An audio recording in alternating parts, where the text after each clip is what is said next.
Welcome to Navigating Cancer Together. My name is Talaya Dindi. I'm a cancer thriver, cancer doula, independent patient advocate, and owner of On the Other Side. I use my experience to help others get on the other side of cancer. Gaps between the guidance, emotional support, and education that are needed and what one receives can be huge.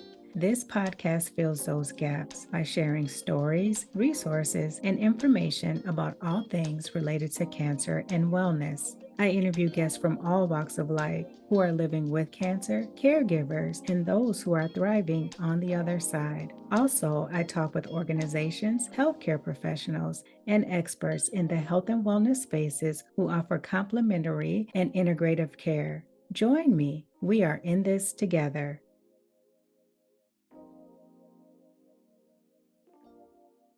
Hello, everyone. This is Talaya Dindi from On the Other Side Life, and you're listening to Navigating Cancer Together, the show that has something for everyone facing cancer. Why? Because everyone is different with different needs, beliefs, and perspectives. Thank you so much for joining us for this episode. I encourage you to open your minds and your hearts. Today, our very special guest is Brigitte Cutshall. Brigitte Cutshall is an unabashed health advocate. Her goal is to empower others, not just to survive, but thrive, and encourage them to focus on what's important to find their inner strength.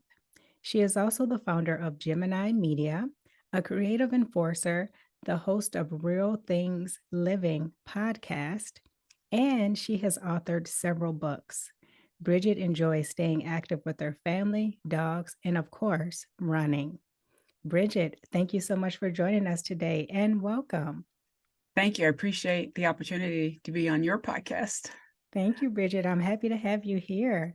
Before we really dive into the conversation, how are you feeling today? Actually, pretty good. I live in the metro Atlanta area and the weather has been cold and now it's warm. So that's why you have to dress in layers, but it's sunny. I like it when it's sunny outside. Wonderful. I understand about the sunny part. Yes. If it's freezing cold here, as long as it's sunny, I can get through it. Exactly.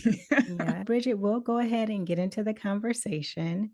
Please walk us through the 3 cancer diagnoses that you faced and how the rare primary brain tumor was discovered. So you had 3 diagnoses. Yeah, what it all started in my early 40s, the whole 40s, the whole decade. I had all this stuff happen to me. And 41 is when we found it was discovered the early stage breast cancer. And it was in my milk ducts, right? I think that's called ductal DCIS. I can't, Carcinoma. sorry, yeah. And they did some tests on it and it was really related to some high levels of prolactin, it's in your milk duct. And I found a doctor who is a researcher. So I like to work with those kind of doctors because they're more open to different types of options. And he is the one. I had to end up having a lumpectomy. I had to end up having 2 because they're supposed to have clear margins. And because it was aggressive, they tested that. I ended up getting some radiation to my chest. And that's the only thing I regret ever doing, just because now, I don't know how many years later, but it's really tight. But then being monitored by this breast cancer doctor and my OBGYN, and my hormone levels were really wacky. My prolactin and the growth hormones and my estrogen was fine. And they thought that's something we should check out in your pituitary. And that's when at 44, 3 years later, after that first breast cancer, they did an MRI of my brain to check out my pituitary. And that's when we discovered that other brain tumor I did not know I had. And it's called vestibular schwannoma. Sometimes it's called acoustic neuroma, but mine is a vestibular, meaning because it's grown on the vestibular nerve, which is your balance nerve. And it grows slow. And that's why my body accommodated to it. And I didn't realize this was going on. After discovering that, I had to meet with multiple specialists because no one in the Atlanta area knew how to treat this. And there were just so many new options out there. So I ended up going to Chicago, specialists in Chicago. Mm-hmm. And I had a friend come with me because you can't do this by yourself. You can't. That's one thing I definitely want, and I'm sure you've shared that too, is you can't do this alone to That's hear right. doctor's appointments. Anyway, he had recommended, he said, I'm going to be okay because, well, he didn't recommend surgery, and he recommended this thing called gamma knife, which is like targeted radiation. And well, there's another newer thing called cyber knife, which is down here back in Atlanta. So I'm like, I'm going to do that because it's going to be in Atlanta. I won't have to be too far from everybody. What if something happens, right? And then I had so many doctors, by the way.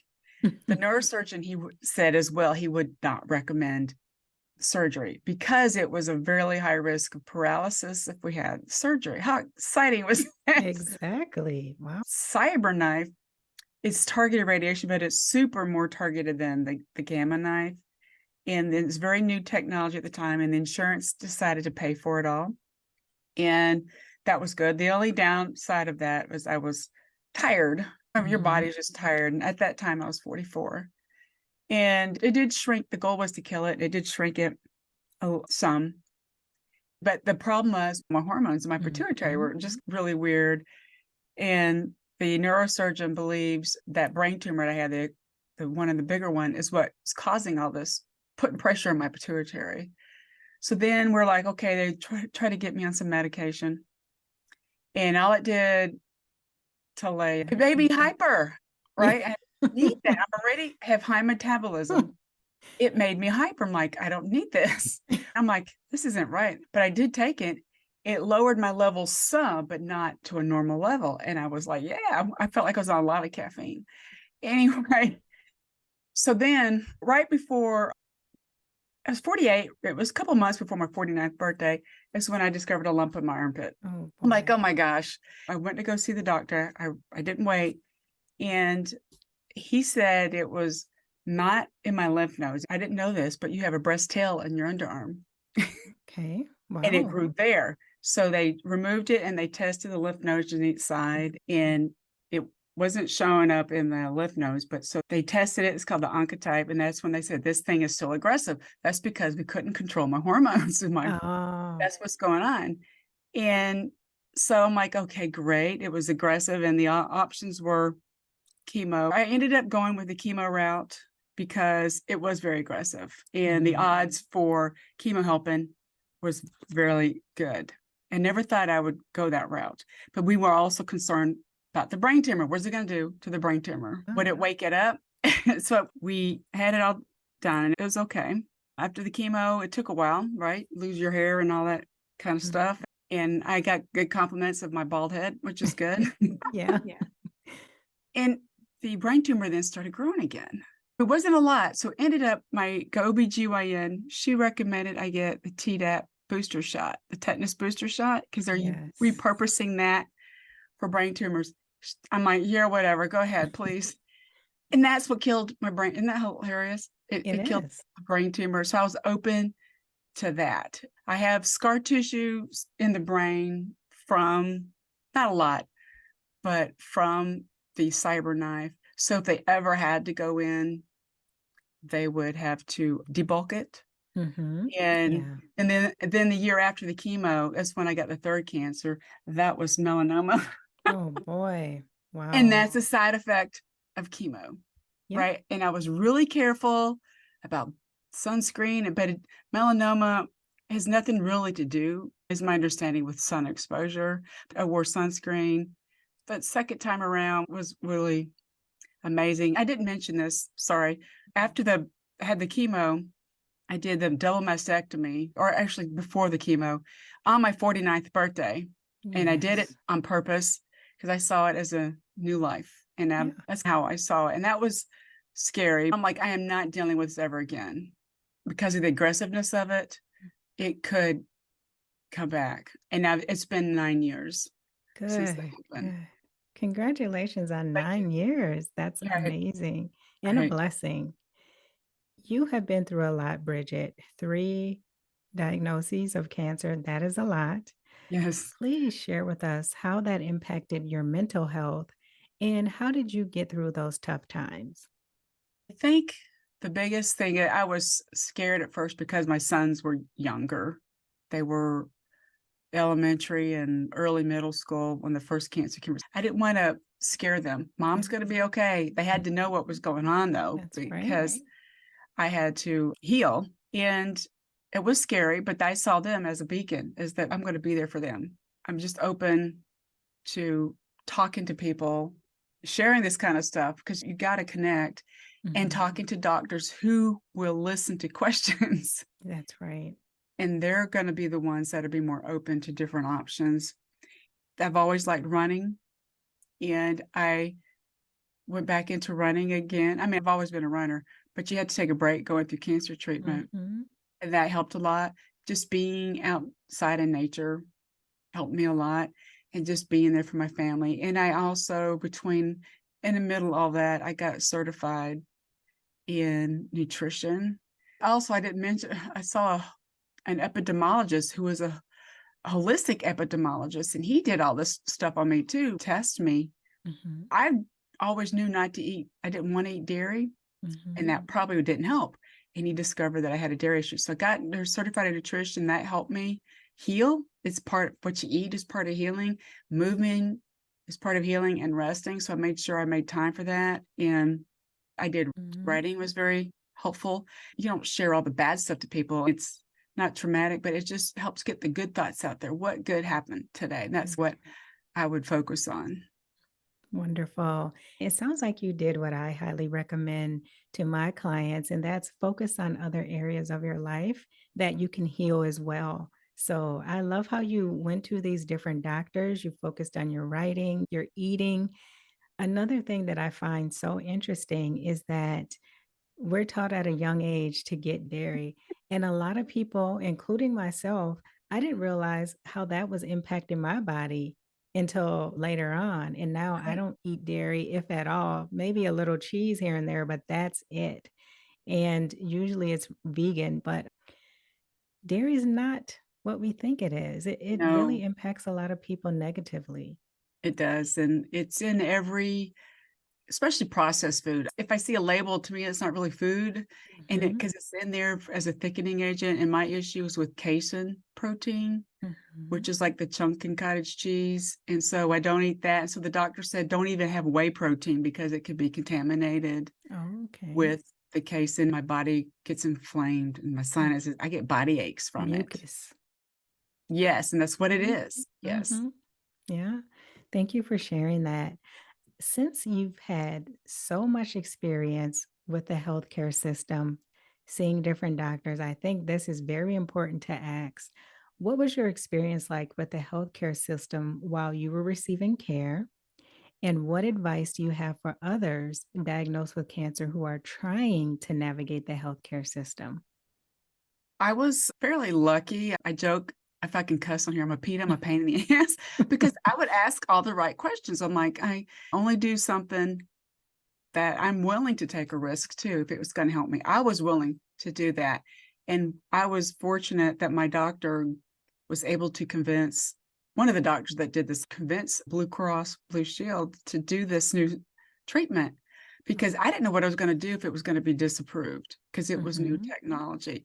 But you just have to be persistent. And I was really connected a lot with the nurses too, not just the doctors. They're mhm, very critical in the whole situation, and I would get their opinions too, what they thought, because they've seen a lot of patients, not just my experience. And so they have some good wisdom to share. But the healthcare system, I didn't have a bad experience. Now it would be bad. I think mhm, because my husband's company switched to like United Healthcare. mhm. The hospital that I used doesn't accept United Health. Isn't that just weird? Oh, So I would yeah. have to switch doctors. I'm just grateful that it happened in that time frame. And I would just have to, I had to switch doctors anyway with United Healthcare, right? So Mhm. one of my doctors, he gave me a major discount when I go see him. He's monitors the hormones still, even though they're all level. I still need to get that stuff checked out. You can't Mhm. assume it's gonna be gone forever. But you just have to have an advocate. And I think that's why health insurance, there's pros and cons. I really wish we didn't have to deal with that. I The know, I levels, agree. it's insane. And that adds more stress, unfortunately, your Mhm. situation. That's why I was a little stressed. Oh my gosh. The best solution is this cyber knife. Are they going to pay for this? And it was a lot. You look at all the stuff that adds up, chemo and surgeries, Quick. it's over $1 million. Yeah, it's a lot of money and Insane. everything cost, every little thing. I think back in the day, I think my father-in-law, he had cancer. This is in the early 2000s. They had a maximum of what they would pay out as $1 million. Mhm. And he had cancer for over 10 years. You know what I'm saying? So that adds up. So that's why I'm glad I don't have that issue, not that I'm aware of. So you got to look at all the little details. And I just an advocate for we need to do a little bit better here in the US. Yeah, I agree. I hear about some of the other healthcare programs they have in other countries, even Canada, our neighbors, and they seem to have a healthcare system that might be a little more conducive to making sure they get the care that they need without having to jump through so many hoops. But then Right, on the flip side, there could be we have a waiting period here too, but theirs can be really long. right, exactly. Yeah. And I just recommend, I did research on my doctors. And I did ask the insurance company at the time which doctors are on, make sure they're going to be on the plan. That's right. But the cyber knife thing was unexpected new technology. But they're like, okay, cool. And it probably helped Blue Cross too to justify, made them feel better. Probably because again, I'm a PETA. Yeah. Yeah. I was going I to be here for my sons. in Okay. a good way, in a good way, Yes. yeah. That's why you're here, that's part of That's the reason why you're here. Yeah. exactly. I'm Mhm. persistent. Yes. There's nothing wrong with that. Because if not you, who? Exactly. Someone else. So far, so good. Good, glad to hear it. Bridget, what is one thing you wish would have been available to you at the time of your diagnosis? Or on the flip side, is there something you wish your oncologist or healthcare team would have done differently? Sounds like you really had a good experience with your healthcare team, but is there something that you wish would have been available to you that was not? I'm thinking the radiation I had to my right side of my chest. I wished I hadn't have done that just because I have lots of, as I'm older now, that happened 14 years ago. It's Mhm. affected lots of, it keeps coming back and I'm just really tight. Mm, And mhm. so I still do my stretches. I don't take pain meds, but it just helps a lot. Just got to be careful. But that's really the only thing I should say I regretted it, but I knew the risk of it. But at the time, like I said, my sons were 8 and 11. They were young, and I am going to be there for them. But they didn't have this other solutions now. Now they're learning. I've never been a big vaccine person, but after that tetanus shot killed my brain tumor, I'm like, I'm open. I think they're doing research for breast cancer Mhm. vaccines. There. And there's so many causes of breast cancer. That's why it's so tricky. And that's why with me, they didn't know what to do because I did all the right things. And I didn't know at the time dairy was bad for me. but Right. but I think the medical society, I think they're learning, they're getting better about nutrition too. And one thing I did do when I was in the chemo pod, they were telling us to eat healthy, right? Mhm. But then there were people donating Coke and I'm Yeah, sorry, sodas and cookies. And like, candy, no, that's not good for sugar. you guys. It's sugar. So I would show up because I had my nutrition training. So I was trying to be an example for everybody else. And Mm, I would bring just water and I would bring an apple and not eat cookies. Yeah, they're good sometimes, but not in the chemo pod. mm. That's just my opinion. And so I was trying to convey that message to all the other patients. And I think, like I mentioned, the doctors are more open to that. And I think my hospital that I went to, they're now offering like acupuncture Yeah, for cancer patients, which I think they're being more open to this, yeah. which is good. It's very important. And just letting patients know what else is available out there to help complement what they're receiving at the hospital, but then also to help reduce some of those side effects from the treatment, I think is so important. Yes. And this kind of segues us into how you incorporate integrative health and traditional and holistic healing into your life. Was this something that you had already knew about before your diagnosis? Was it something that you learned about during that time? How did you get started with integrative Well, health? I'm a believer in listening to your body. Mhm. That's really what it is. A lot of people think it's woo woo and don't do that, but I thought I wouldn't be here if I wasn't listening to my body. Mhm. Okay. And my body was telling me I had these weird aches and pains. And this was before but was because I didn't know I had the brain tumor yet, but that's what was causing weird things. It was pushing on my brain stem, and eating dairy, all that probably was not helping my body heal properly. And I didn't eat dairy much when I was young because I didn't really like it. But like you Mhm. said, we were told you got to eat it. And my body always wanted fruit and vegetables. That's how I was listening to my body. And I've also been very active.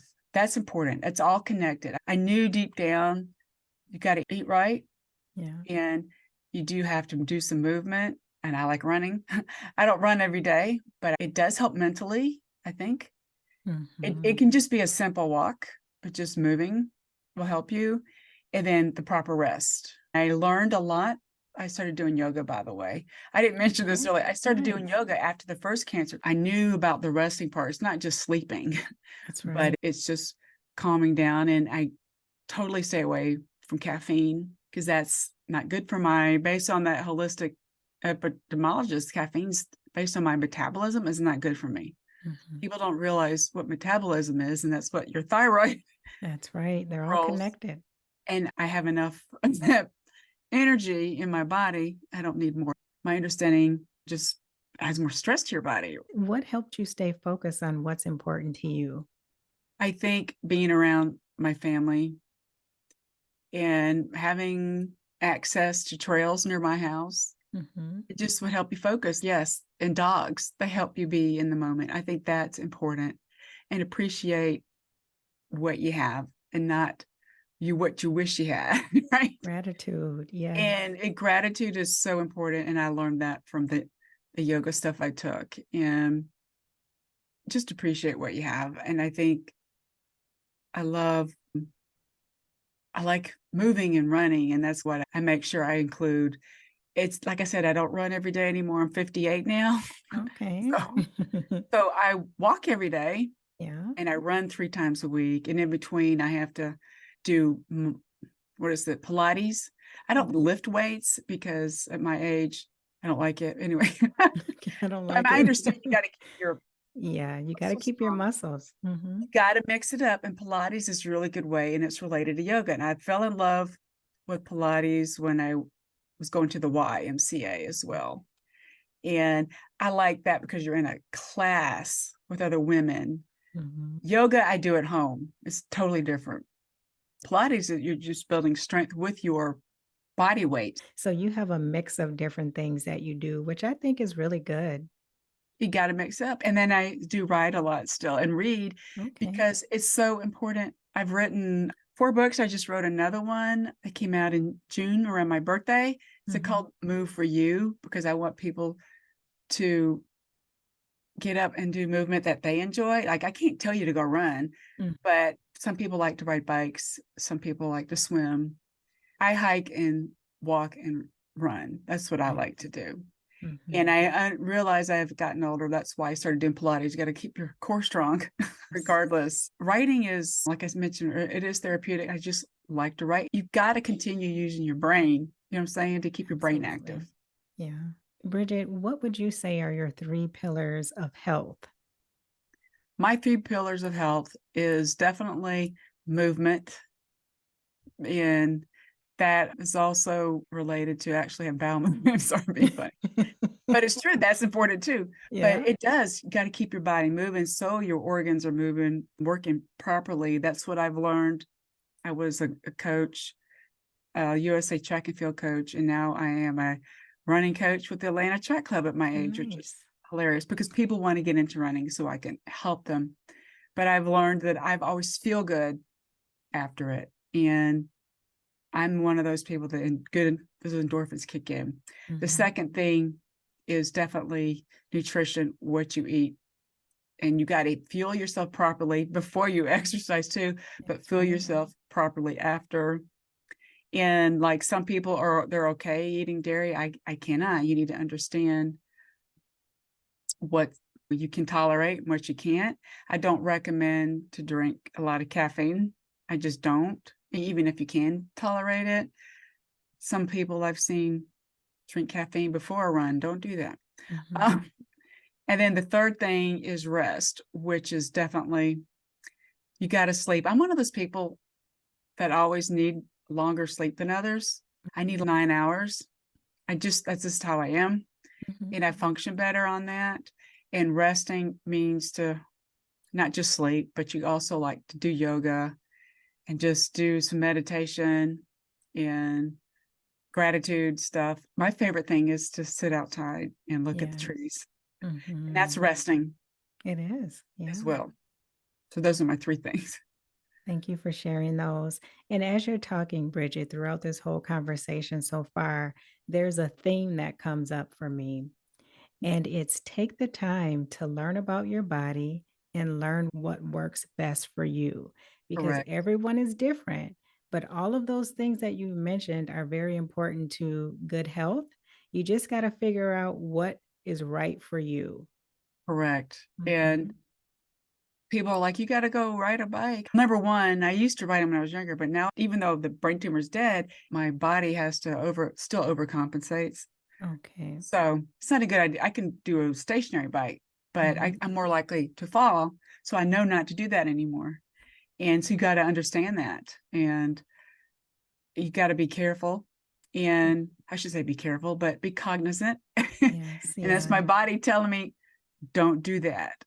I just give you a quick example. Last October, we visited some friends that moved to Key West.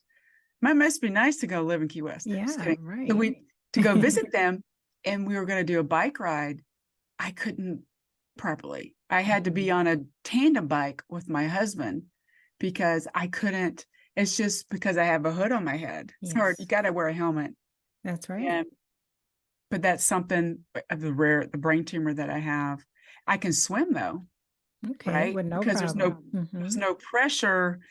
You got to think about it. And that's another thing with my brain tumor, my right side, the balancing, it's working overtime because the left side doesn't work properly. So that's probably why I can get fatigued riding a bike. You know what I'm saying? But I can run because my brain is not having something on its head. That's really what it is. You just got to be there for yourself. Listen. And I love encouraging, inspire people. Some people, I think that's why pickleball is probably popular now. It's so popular now. Yes. Which is fine. But some people I read are getting injured. Yes. So even pickleball guys, you got to stretch before and after. And that's, as we age, that is something I've learned that's really critical to me. And we know it's important, but we just take 5 minutes. That's really all it is. Stretch those muscles, especially after riding a bike, you still need to stretch. Swimming, you need to stretch. Working in a garden, that's a lot of work too. But that is movement. So it doesn't have to be an exercise, we're just doing stuff like working in your yard. That's right. And it can be stuff you enjoy. Exercise doesn't have to be not fun or strenuous, that kind of thing. You start off just walking around the neighborhood.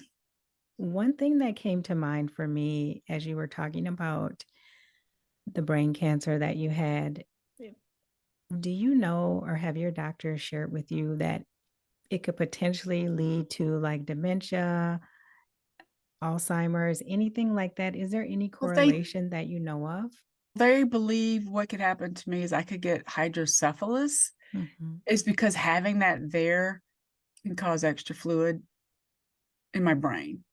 So I still get MRIs every 2 years. And they believe what caused mine was radiation exposure. That's what they believe. And that makes sense. I was a military brat. I'm a military, lived around military. I'm not saying, but I lived around military bases. Mine is an environmental issue. How did this happen to me? And my mother's fine. She was an adult. But my brother, the same year my brain tumor was discovered, he had a growth on his left side on his chest, pushing on his heart. So isn't that kind of weird how we both had something discovered in the same time frame? His was removed. His was considered a fatty tumor, but it was removed without any issue. Mine was a little different situation. Yeah. But yeah, they haven't really said I'm prone for that, but that's another reason why my body's telling me read, do puzzles, go move, because I think I read an article, I don't remember where, about exercise does help prevent that. That's right. Dementia. And it does not run in my family. Okay. But just like this brain tumor, you just don't know. That's hey, at least I'm going to be happy if I do. I'm just kidding. If I do get it, I'll be happy. Yeah. One thing I definitely want to share is a quote. You are quoted as saying, I come to understand that books are not just collections of words. They are vessels of thoughts, energy, and wisdom waiting to be explored. I love that. So please tell us more. You touched on your book a little bit, but please tell us more about Move for You, empowering a healthy, happy life through exercise, and how this all fits into your understanding, the quote that I just read. How does this book fit into that? I'm trying to inspire people who don't exercise regularly. That's really what it is, who have excuses. And usually it's targeted for, I should say, women in their 50s, like me, but people in general in their 50s. And I've had some people read this they're like, holy cow, Bridget makes it sound so easy. And I'm inspired because I talk about just dance in your kitchen while you're cooking. I just talk about keeping it simple. And it's Move for You, empowering a healthy, happy life through exercise. I just want you to find something that you find fun. Got to try different things, right? Like I said, I used to go biking, but it's not a thing for me anymore. But I do hike. It just makes me happy. I have other stories in there, other cancer patients, and one of my good friends had type 1 diabetes. And running is hard for her because she's got to have the device on her. I inspired her to start biking like 10 years ago. It improved her levels. Her type 1 diabetes is out of the blue. People don't realize that's something you can't control. That is your pancreas basically shuts down. And she is a great example of someone listening to me, whatever. But I just try to inspire people and be positive about it. And if you want to try hiking, that's something simple too, right? I think it's simple. And one of the reasons I probably like running is because it's simple. You just need a good pair of shoes. Yeah. You could go naked. I'm just kidding. But you would have, but the most important device is your shoes, shoes. Right. Especially they wear out too if you're using them for running. But that's why I was just motivated I just saw so many other people, especially after COVID, which was good. People are out hiking more, but still don't see too many people doing other kinds of exercise. I'm not a huge fan of the gym, but if you want to go to the gym, go to the gym if you like that. I only went there to do the Pilates class. Was it. Yes. That was it. That was it for me for a class. But I just want to be happy. People are just focused too much on the negative. And I've had people make fun of me for being so positive, but I think that's just my personality. Sorry. Yeah. But I've had some good feedback from it because people are like, wow, she does make it. And I keep it really simple in 3 sections. One is I talk about my running. And then if you want to get into that, which can be applied to walking, and then other options, your other adventures. I said, choose your adventure is what I call it. The gym and biking or whatever. And there's also a dosha quiz I put in there because some people like to understand that. And my dosha is definitely, it tells me Bridget needs to do yoga more. And then the other section is called the empowerment mode, things that will empower you to move. And then at the very end, this section is called motivations for movement, things that will motivate you.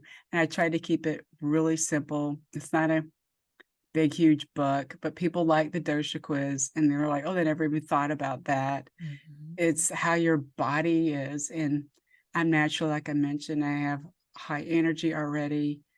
That's why I can run. I like it. I should say can run. But if you do want to start running, start slow. That's That's what, right. and that's why people are like, oh, I'm going to do a marathon. Yeah, you need to go run a mile first, be progressively go up from that.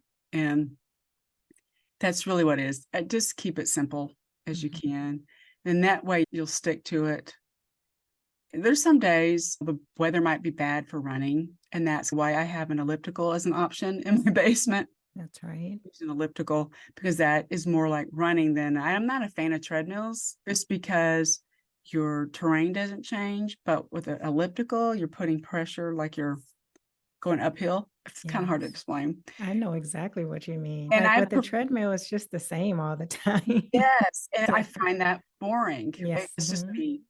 And I used to have a treadmill and I gave it away. But I have my indoor bike, stationary bike, and I have elliptical for the winter time, right? And some people want, like I say, want to go to the gym, but I do mix it up. I have yoga mats, but that's just something I've incorporated into my life. And I've always liked it because I listened to my body and says, this makes Bridget happy. That's right. You listened and incorporated. You took action. The eating is all how you fuel your body is Mhm. important as well. Absolutely. Bridget, as we start to wind down here, please share with us what is something that people often misunderstand about you or the work that you do? Misunderstand about me. They think I'm a marathoner because I talk about running, and I'm not. And I don't know why people think that. That's really, I do it. I'm more of a short, middle distance, excuse me. That's what I like to do. I do it because I feel good. And I had to have physical therapy, by the way, to get back into it after all these health issues. I didn't just jump into it. Okay. And I had a physical therapist who was a runner too. And the other thing I do for my work for business is I help people with share their stories. My background is in publishing and communications. And that's why I thought it was funny. I'm in the business and I didn't write my first book until after the last cancer. Mm. But I needed some encouragement from that. And we're just here to encourage each other. And I like to be positive. I was doing speaking for a while too. I'm more inspirational kind of stuff, but that stopped because of COVID. Okay. And I think that's Understandable. why I think podcasts have become really popular because of that. So I'm do more podcasts now. And it's just, that's really what it is. I'm not a marathoner, but I am a consistent mover, runner, and I like to be outside in nature and I love stories. And part of it is reading. And I like to write. Hopefully that helps. Absolutely. I like consistent mover. I like that. Yes. That's what our bodies are meant to do. I think that's the downside of technology. We're sitting down too much. I agree. Bridget, please share with the audience if they're interested in working with you, your website where they can find you. Also, where can people get your book or books if they're interested as well? The best place to find me is on my website. It's BridgetteCutshall.com. It's BrigitteCutshall.com. And it's the French version of Bridget. My mother's French. And there's a page on there for my books, and it'll give you a link to Amazon. So you can buy them on Amazon. You can also buy my books on Barnes and Noble and Walmart and not on Target yet. Target put my books on there, but it's really, I'm just being funny, but it's in multiple places. There are ebook versions and physical printed versions. And I only have one audiobook. I haven't done the audiobook yet of my newest book, but that takes time too. Yes, it does. Are you thinking about doing it yourself? You narrate? I narrated the first book by myself. It was a book about my stepfather who had a big impact on my life. And the introduction or the foreword was written by an retired Army general. So I had my son read that part. I wasn't comfortable. Yeah. I probably want to do the reading myself. because it's personal in a way, the move for you, I already have the equipment, so I probably will do that myself. Great. Bridget, before we wrap up, is there anything that you like to share that you have not had an opportunity to share? No, I just do something that makes you happy, right? Just get up as much as you can. And I recommend you journal. That's the best way, I think, is what you learn, what your perspective was for the end of the day. That's what I recommend. A lot of people recommend goals in the morning. No, I'd rather, how did the day go? That's how Yeah. I recommend. How did it go? What did you learn from that day? That to me is a better perspective from Brigitte. Great advice. Thank you for sharing that, Bridget. Thank you so much for being here with me today, Bridget. It has been an absolute pleasure to talk with you. I'm glad that you're doing well and thriving. I thank you so much for having me on your show. My pleasure. Before we end today, I would like to give a shout out to the listeners. Thank you for joining us. Please share, follow, or subscribe so that you can easily find this podcast and listen again. You can also listen to Navigating Cancer Together on Amazon Music or wherever you get your podcasts. Are you looking to expand your professional network? Join me on LinkedIn. As an active member of the platform, I would like to personally invite you to connect with me. Let's grow our connections together. Simply search for Talaya Dendy, that's TALAYADENDY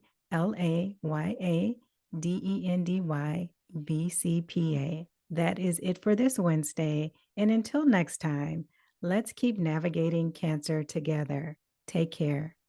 Thanks for listening to this episode of Navigating Cancer Together. I hope you found it helpful. Please be sure to subscribe, share, and tell your friends and family about it. For notes from the show and previous episodes, visit ontheotherside.life and check out the podcast section. I would love it if you join me for the next episode. Talk to you soon.